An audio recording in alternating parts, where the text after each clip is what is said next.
Commercial plan breeding का next lecture है principles and techniques of seed production. तो इसमें कौन कौन से मुख्य चरण या मेन स्टेप्स होते हैं वो हम लोग देखेंगे।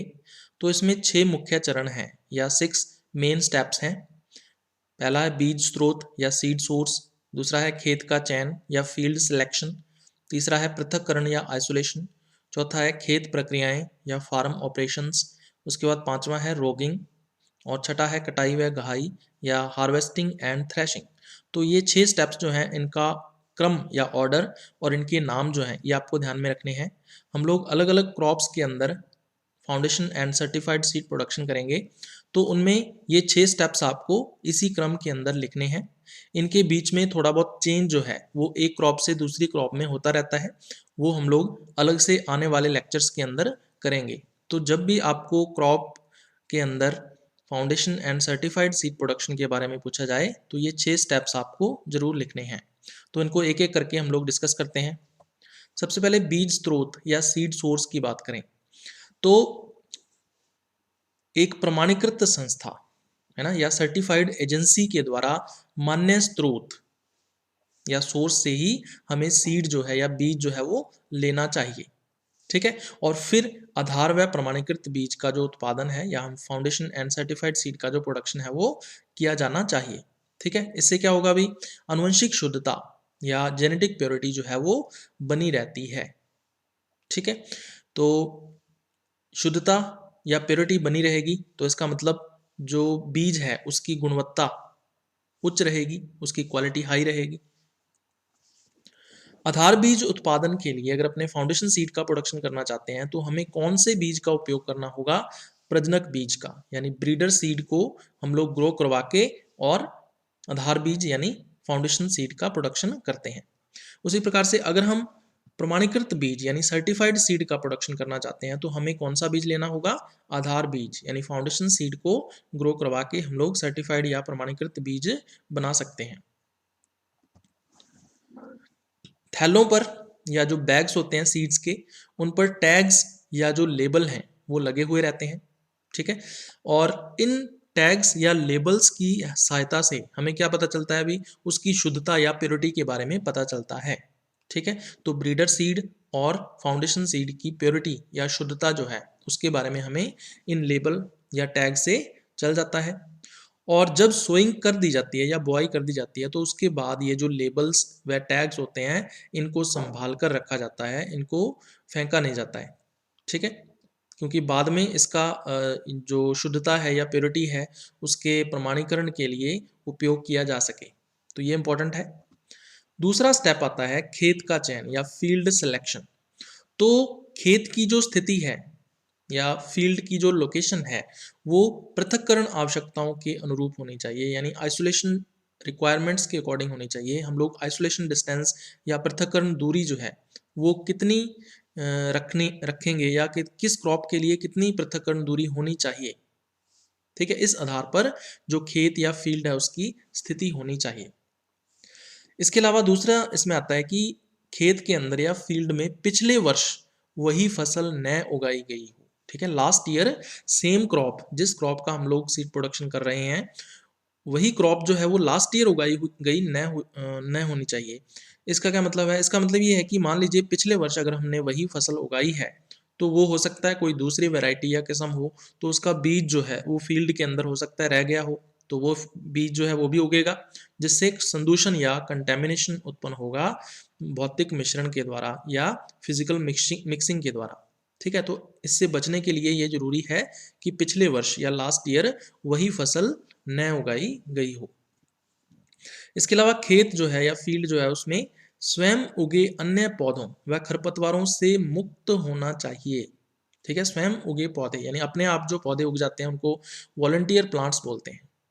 ठीक है, इसके अलावा खरपतवार या बहुत सारे ऐसे वीड प्लांट्स हैं जो उग जाते हैं हवा के द्वारा या रेनफॉल वाटर जो होता है, वर्षा का जो जल होता है उसके साथ जो खरपतवारों के बीज हैं, वीड्स के जो सीड्स हैं वो फील्ड के अंदर आ जाते हैं तो वो भी उग जाते हैं। तो इन पौधों से या प्लांट से जो फील्ड है वो पूरी तरह से फ्री या स्वतंत्र होना चाहिए।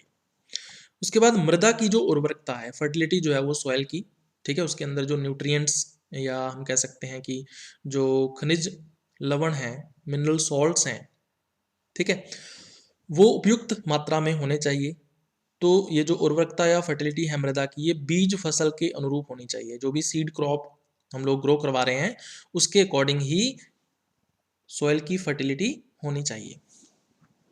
इसके अलावा खेत की मृदा जो है यानी सॉइल जो होती है फील्ड की, वो मृदा जन्य कीटों व रोगों से मुक्त हो।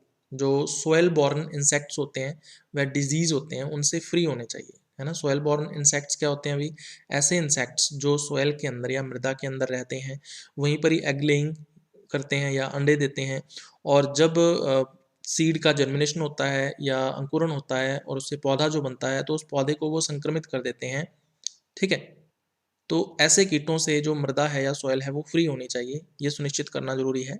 इसके अलावा जो सॉइल बॉर्न डिजीजेस हैं, है ना, मृदा जन्य रोग हैं, इसमें क्या होता है, जो रोगजनक है उसके बीजाणु या स्पोर्स वगैरह मृदा या सॉइल के अंदर होते हैं, और जब बीज का अंकुरण होता है तो उस समय पौधे का इन्फेक्शन या संक्रमण हो जाता है। तो ऐसे रोगों से भी जो खेत की मृदा है वो फ्री या स्वतंत्र होनी चाहिए। तो फील्ड का सिलेक्शन या खेत का चयन जो है वो सावधानी पूर्वक किया जाना चाहिए। उसके बाद तीसरा स्टेप आता है पृथक्करण या आइसोलेशन। तो जो सीड क्रॉप या बीज फसल होती है ना, बहुत सारे ऐसे कारक हैं जो कंटेमिनेशन फैला सकते हैं, संदूषण फैला सकते हैं, जिसकी वजह से आनुवंशिक शुद्धता या जेनेटिक प्योरिटी की हानि हो सकती है। तो इसमें 3 मुख्य कारक हैं या 3 मेन फैक्टर्स हैं जो कि संदूषण या कंटेमिनेशन फैला सकते हैं। सबसे पहला है अवांछित पर परागण द्वारा संदूषण। अनडिजायर्ड जो क्रॉस पॉलिनेशन है उसके द्वारा कंटेमिनेशन किया जा सकता है। मान लीजिए कोई फील्ड है ना, मेन फील्ड जो है उसके पास में कोई खेत या फील्ड है जिसके अंदर कोई अदर वैरायटी या अन्य किस्म जो है वो उगी हुई है, तो वहां से अगर कोई परागकण या पॉलन ग्रेन मेन फील्ड के अंदर आके फसल के पौधे को पॉलिनेट करता है, परागित करता है, तो जो पौधे हैं उसके लक्षणों में परिवर्तन हो जाते हैं, ठीक है, आनुवंशिक शुद्धता की क्षति या हानि हो जाती है। तो ऐसा हमें नहीं होने देना है। तो ये सबसे पहला कारक है जो संदूषण फैला सकता है। दूसरा क्या है? अभी कटाई व गहाई के समय अन्य बीजों से मिश्रण। जब हम हार्वेस्टिंग करते हैं उसके बाद थ्रैशिंग करते हैं तो उस टाइम पे जो अदर सीड्स हैं वो मिक्सअप हो सकते हैं या मिश्रित हो सकते हैं क्रॉप के सीड्स के साथ, फसल के बीजों के साथ। तो इससे भी संदूषण हो सकता है अभी, ठीक है। आनुवंशिक शुद्धता जो है या जेनेटिक प्योरिटी जो है उसका परसेंटेज कम हो सकता है। इसके अलावा तीसरा है रोगों का फैलाव या स्प्रेडिंग ऑफ डिजीजेस। तो मान लीजिए किसी एक पौधे पर जो रोग है उसका संक्रमण हो गया है, इन्फेक्शन हो गया है। अब होगा क्या, धीरे धीरे ये जो संक्रमण है वो इसके आसपास के पौधों में भी फैलना शुरू हो जाएगा। तो इस प्रकार रोग फैल जाने से जो पौधे हैं उनके लक्षणों में परिवर्तन आ जाता है, जिससे बीज जो है उसकी आनुवंशिक शुद्धता या जेनेटिक प्योरिटी की हानि हो जाती है। तो ये 3 मेन कारक हैं जो कि संदूषण फैला सकते हैं या कंटेमिनेशन फैला सकते हैं। अब हम ये चाहते हैं कि ये संदूषण या कंटेमिनेशन न फैले, तो उपरोक्त तीनों कारकों द्वारा, ये जो 3 फैक्टर्स या कारक हैं इनके द्वारा संदूषण या कंटेमिनेशन को रोकने के लिए, है ना, हम लोग क्या करेंगे, पृथक्करण दूरी का उपयोग किया जाता है। हम लोग आइसोलेशन डिस्टेंस या पृथक्करण दूरी बना के रखेंगे अन्य खेतों से या अन्य अदर फील्ड से। तो डायग्राम से देख सकते हो इसको, ये एक सीड फील्ड है जिसको सीड फील्ड ए कहा गया है, ये दूसरा सीड फील्ड है जिसको सीड फील्ड बी कहा गया है। सीड फील्ड ए के अंदर किसी एक किस्म के एक किस्म का हम लोग कह सकते हैं कि foundation and certified seed production हो रहा है, और सीड फील्ड बी के अंदर किसी दूसरी किस्म का सर्टिफाइड एंड फाउंडेशन सीड का प्रोडक्शन कर रहे हैं हम लोग। तो इनके बीच में हम लोग क्या करेंगे भी, एक आइसोलेशन डिस्टेंस या पृथक्करण दूरी बना के रखेंगे, ताकि इस फील्ड से जो परागकण या पॉलन ग्रेन है वो इस फील्ड में न आ सके, ठीक है। इसके अलावा कोई रोग है मान लीजिए, तो उसका भी इस फील्ड से इस फील्ड में संक्रमण या आक्रमण न हो सके, ठीक है। तो ये आइसोलेशन डिस्टेंस या पृथक्करण दूरी जो है वो हम लोग बना के रखते हैं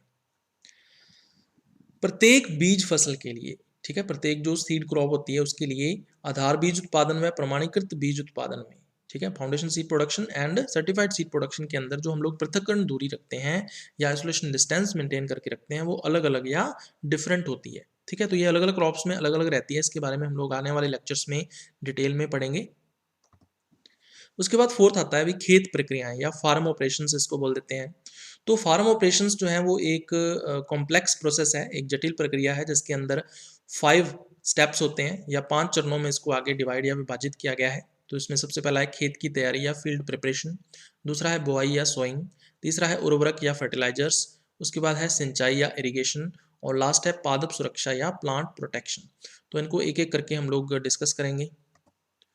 सबसे पहले खेत की तैयारी या फील्ड प्रिपरेशन की हम लोग बात कर लेते हैं। तो खेत को अगर हम तैयार करना चाहते हैं या फील्ड को प्रिपेयर करना चाहते हैं तो उसके लिए हमें उपयुक्त नमी अवस्था पर, तो सबसे पहले हम लोग क्या करेंगे, सिंचाई या इरिगेशन देंगे। इरिगेशन देने के बाद जब उपयुक्त नमी अवस्था आ जाएगी, सुइटेबल मॉइस्चर कंटेंट स्टेज आ जाएगी, तो उस टाइम पे खेत की क्या की जाती है, जुलाई की जाती है या प्लॉइंग की जाती है फील्ड की। ठीक है, जिससे जो सोयल है या मृदा है उसको पलटा जाता है। ठीक है, ताकि उसका एरेशन हो सके, उसके अंदर वायु जो है वो प्रवेश कर सके। ठीक है, जिससे होगा क्या, अभी पोरोसिटी या जो छिद्रता है मृदा की या सोयल की वो बढ़ जाएगी। ठीक है, उसमें गैसों का आदान प्रदान जो है वो बढ़ जाएगा। ठीक है, उसकी वाटर होल्डिंग कैपेसिटी जो है वो भी इंक्रीज हो जाएगी। ठीक है, तो मृदा कैसी हो जाती है, भुरभुरी हो जाती है या फ्रेजाइल हो जाती है सोयल ऐसा करने से। और उसके बाद फिर हम लोग लेवलर की सहायता से, है ना, खेत को समतल कर लेते हैं या प्लेन कर लेते हैं फील्ड को। ठीक है, और उसके बाद फिर सोइंग या बुआई जो है वो की जाती है। अगर खेत अच्छी तरह से तैयार होगा या प्रिपेयर होगा, अगर फील्ड या गुड फील्ड प्रिपरेशन अगर अपने करते हैं, तो बीज अंकुरण या सीड जर्मिनेशन जो है वो भी अच्छे तरीके से होगा। ज़्यादा से ज़्यादा सीड जो है वो ग्रो करेंगे फील्ड के अंदर। ठीक है, और इससे होगा क्या, अभी जो खरपतवारों की रोकथाम है, यानी जो हम लोग वीड का कंट्रोल करते हैं, वह जल प्रबंधन यानी जो वाटर का मैनेजमेंट है उसमें सहायता मिलती है या हेल्प मिलती है, अगर हम फील्ड को अच्छी तरह से प्रिपेयर करते हैं तो। ठीक है, क्योंकि खरपतवार, अगर फील्ड अच्छी तरह से प्रिपेयर है तो खरपतवार जो है वो कम उगेंगे। और जो जल है उसका प्रबंधन, इसका क्या मतलब है, इसका मतलब ये है कि जो जल है उसका डिस्ट्रीब्यूशन या वितरण, जब हम फ्लड मेथड के द्वारा इरिगेशन देंगे, सिंचाई देंगे बाद में, तो जो जल का वितरण है वो आसानी से सभी पौधों तक हो जाएगा। तो इस तरह से जल का प्रबंधन या वाटर मैनेजमेंट भी आसानी से हो जाता है अगर फील्ड प्रिपरेशन अच्छी तरह से की गई हो तो। उसके बाद आता है बुआई या सोइंग। तो बीज की जो बुआई है या सीड की सोइंग कब की जाती है, जब मृदा या सॉइल जो है वो उचित नमी अवस्था में होती है या सुइटेबल मॉइस्चर कंटेंट में होती है। ठीक है, ना तो बहुत ज़्यादा गीली होती है मिट्टी और ना ही बहुत ज़्यादा सूखी होती है, उस अवस्था में सोइंग या बुआई जो है वो बीज की जाती है। इसमें बीज दर को कम रखा जाता है ना। कमर्शियल जो क्रॉप्स उगाते हैं फार्मर्स या किसान, वो बीज दर को ज़्यादा रखते हैं, लेकिन जब हम फाउंडेशन एंड सर्टिफाइड सीड का प्रोडक्शन करते हैं तो बीज दर को या सीड रेट को प्रति हेक्टेयर कम रखा जाता है। ठीक है, ताकि जो खरपतवार हैं या वीड्स हैं उनका कंट्रोल आसानी से किया जा सके। ठीक है, और इसके अलावा इंस्पेक्शन या निरीक्षण जब किया जाता है फील्ड का या खेत का, वो आसानी से किया जा सके। ठीक है, तो पौधों के बीच में डिस्टेंस ज़्यादा से ज़्यादा रखी जाती है, इसलिए बीज दर कम रहती है, सीड रेट जो है वो कम रहती है। तो कतारों में पौधों के मध्य अधिक दूरी रखते हैं। ठीक है, जो रोज होती हैं प्लांट्स की, और जो प्लांट्स या पौधे होते हैं उनकी बीच आपस के बीच की जो दूरी होती है वो भी अधिक रखी जाती है, ज़्यादा रखी जाती है। ऐसा करने से होता क्या है, अभी जो अनडिजायर्ड प्लांट्स होते हैं, अवांछनीय पौधे होते हैं, जैसे खरपतवारों के पौधे हैं या कोई रोगी पौधे हैं, तो उनको निकालने में असुविधा रहती है, तो उनको आसानी से हम लोग निकाल सकते हैं। तो होइंग जो होती है या निराई गुड़ाई जो है वो भी आसानी से की जा सकती है। उसके बाद तीसरा आता है उर्वरक या फर्टिलाइजर्स। तो प्लांट जो है, पौधा जो है, उसका जो विकास या डेवलपमेंट है वो पूरी तरह से होना चाहिए या अच्छी तरह से होना चाहिए। इसके अलावा जो ग्रेन्स बन रहे हैं आफ्टर सेक्सुअल रिप्रोडक्शन, लैंगिक जनन के बाद जो पौधों के अंदर दाने बनेंगे, ग्रेन्स बनेंगे, उनका भी डेवलपमेंट उचित प्रकार से या सही तरीके से होना चाहिए। इसके लिए हम लोग क्या करते हैं, अभी पोषक तत्व या न्यूट्रिएंट्स एलिमेंट्स जो होते हैं वो देते हैं, और 3 मेन या प्रमुख पोषक तत्व हैं NPK यानी नाइट्रोजन, फास्फोरस एंड पोटाश। इनकी सप्लाई के लिए या आपूर्ति के लिए ही हम लोग क्या करते हैं, खाद व उर्वरक, ठीक है, मैन्योर एंड फर्टिलाइजर्स जो है वो देते हैं फील्ड के अंदर। सबसे पहले जैविक खाद की बात कर लेते हैं। जिसको बायो मैन्योर बोल देते हैं या बायोलॉजिकल मैन्योर बोल देते हैं। तो जैविक खाद के रूप में हम लोग यूज़ कर सकते हैं, या तो गोबर की खाद का उपयोग कर लो या फिर वर्मी कंपोस्ट जो है उसका यूज़ कर लो। ठीक है, गोबर की खाद को क्या बोलते हैं भाई, FYM बोल देते हैं, फार्म यार्ड मैन्योर, है ना। और वर्मी कंपोस्ट पता ही आपको, केंचुए की खाद इसको बोलते हैं। तो ये जो जैविक खाद है ये 1 महीना पहले, यानी बुआई से या सोइंग से 1 महीना पहले खेत के अंदर मिला दी जाती है, ताकि इस खाद के अंदर जो भी इनऑर्गेनिक न्यूट्रिएंट्स हैं या अकार्बनिक जो पोषक तत्व हैं वो मृदा के अंदर रिस सकें या जा सकें, है ना। उसको लीचिंग बोल देते हैं। तो 1 महीने के लिए हम लोग समय दे देते हैं लीचिंग के लिए। नाइट्रोजन उर्वरक जो है बीज फसल को 3 बार दिया जाता है। हम लोग फर्टिलाइजर, केमिकल फर्टिलाइजर या रासायनिक उर्वरकों का उपयोग करते हैं, तो उसमें से जो नाइट्रोजन फर्टिलाइजर होता है वो बीज फसल को 3 बार दिया जाता है। कब कब? सबसे पहले तो बुआई के समय, जब हम सोइंग करते हैं फसल की, उस टाइम दिया जाता है। उसके बाद फिर 30 से 40 दिन बाद, बुआई के 30 से 40, 30 to 40 डेज आफ्टर जो है वो नाइट्रोजन उर्वरक दिया जाता है। और फिर जब फ्लावरिंग शुरू होती है या पुष्पन से पूर्व, यानी पुष्पन से पहले या फ्लावरिंग से पहले जो है वो नाइट्रोजन उर्वरक फसल को दिया जाता है। तो 3 अलग अलग स्टेजेस पर हम लोग नाइट्रोजन उर्वरक देते हैं। जबकि पीके उर्वरक यानी फॉस्फोरस एंड पोटाश जो फर्टिलाइजर्स होते हैं उनको केवल एक ही बार दिया जाता है ना। बीज फसल को केवल एक बार, या सीड क्रॉप जो है उसको 1 टाइम दिया जाता है। कब दिया जाता है? या तो बिफोर सोइंग, बुआई से पूर्व, या फिर ड्यूरिंग सोइंग, बुआई के समय।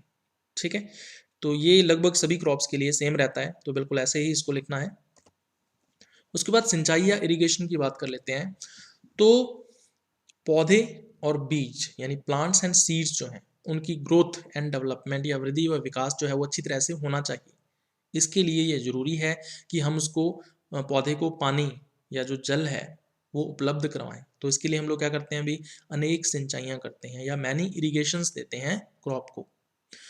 अलग अलग जो फसलें होती हैं या क्रॉप्स होती हैं डिफरेंट, उनकी जो सिंचाई की आवश्यकता है या जो इरिगेशन की रिक्वायरमेंट है वो डिफरेंट होती है या अलग अलग होती है ना। किसी को 3 सिंचाइयाँ चाहिए होती हैं, किसी को 2 सिंचाइयाँ चाहिए होती हैं, किसी को 6 सिंचाइयाँ भी चाहिए होती हैं।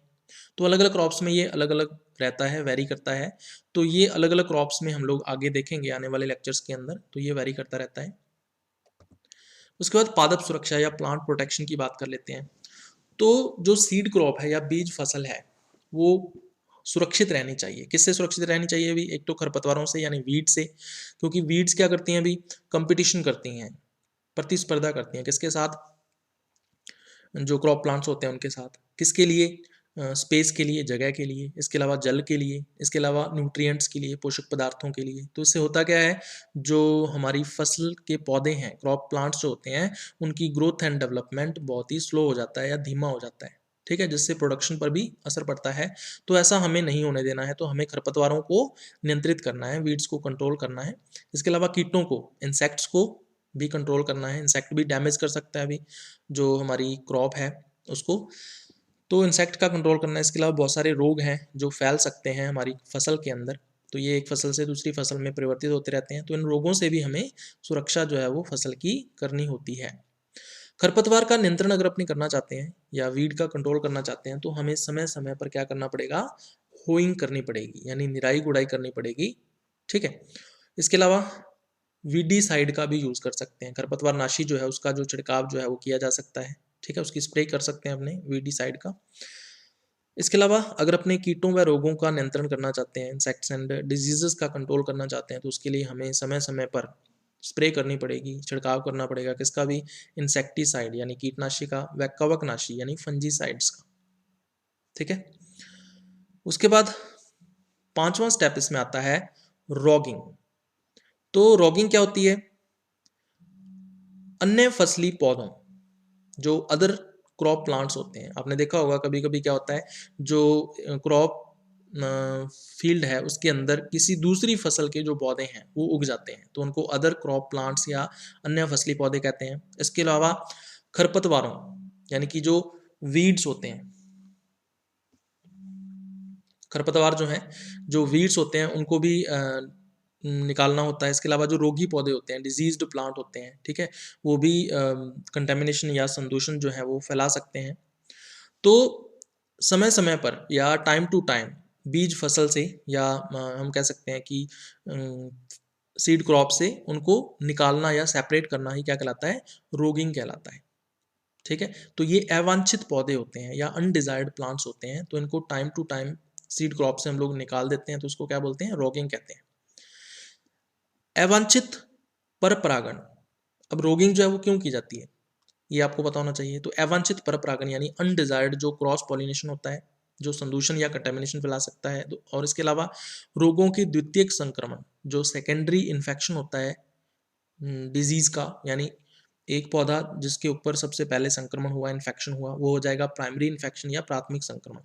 अब उस पौधे से अगर पड़ोसी पौधे पर संक्रमण होता है या इन्फेक्शन होता है तो उसको बोलेंगे द्वितीयक संक्रमण या सेकेंडरी इन्फेक्शन। तो इसको रोकने के लिए द्वितीयक संक्रमण क्या कर सकता है भाई, रोग का फैलाव कर सकता है। रोग का फैलाव हो गया तो संदूषण या कंटेमिनेशन बढ़ जाएगा, ऐसा हमें नहीं होने देना है। तो इसको रोकने के लिए हम लोग क्या करते हैं अभी, जो बीज फसल है या सीड क्रॉप है उसकी रॉगिंग करते हैं। अब एक टर्म आती है इरेडिकेशन या उन्मूलन। तो इसमें क्या होता है, जो अवांछित पौधा है या अनडिजायर्ड जो प्लांट होता है उसको हम लोग उसकी अपरूटिंग करते हैं। अपरूटिंग का क्या मतलब होता है, जड़ समेत उसको उखाड़ते हैं। अपरूटिंग करने के बाद फिर थैले या लिफाफे में बंद करते हैं उसको, थैले या लिफाफे के अंदर, बैग के अंदर, ठीक है, उसको एनक्लोज कर देते हैं, बंद कर देते हैं। और बीज खेत से फिर उसको बाहर ले जाते हैं, सीड फील्ड जो होता है उससे आउटसाइड बाहर चले जाते हैं लेके उसको, और फिर वहाँ पे जाके क्या किया जाता है, या तो उसको मृदा के अंदर या गड्ढे के अंदर दबा दिया जाता है, और या फिर उसको जला दिया जाता है, ताकि ये आगे संदूषण या कंटेमिनेशन न फैला सकें। और इसी प्रक्रिया को क्या बोलते हैं, इरेडिकेशन या उन्मूलन कहते हैं। उसके बाद 6 स्टेप आता है कटाई व गहाई, या इसको बोल देते हैं हार्वेस्टिंग एंड थ्रेशिंग। तो ये कब की जाती है, अभी हार्वेस्टिंग या फसल की कटाई कब की जाती है, जब बीज पूर्ण रूप से परिपक्व हो जाता है, सीड जो है वो पूरी तरह से मैच्योर हो जाता है, और बीज के अंदर जो नमी है या मॉइस्चर है उसकी प्रतिशत मात्रा उचित होती है या सुइटेबल होती है, तो उस टाइम पे फसल की कटाई या हार्वेस्टिंग की जाती है।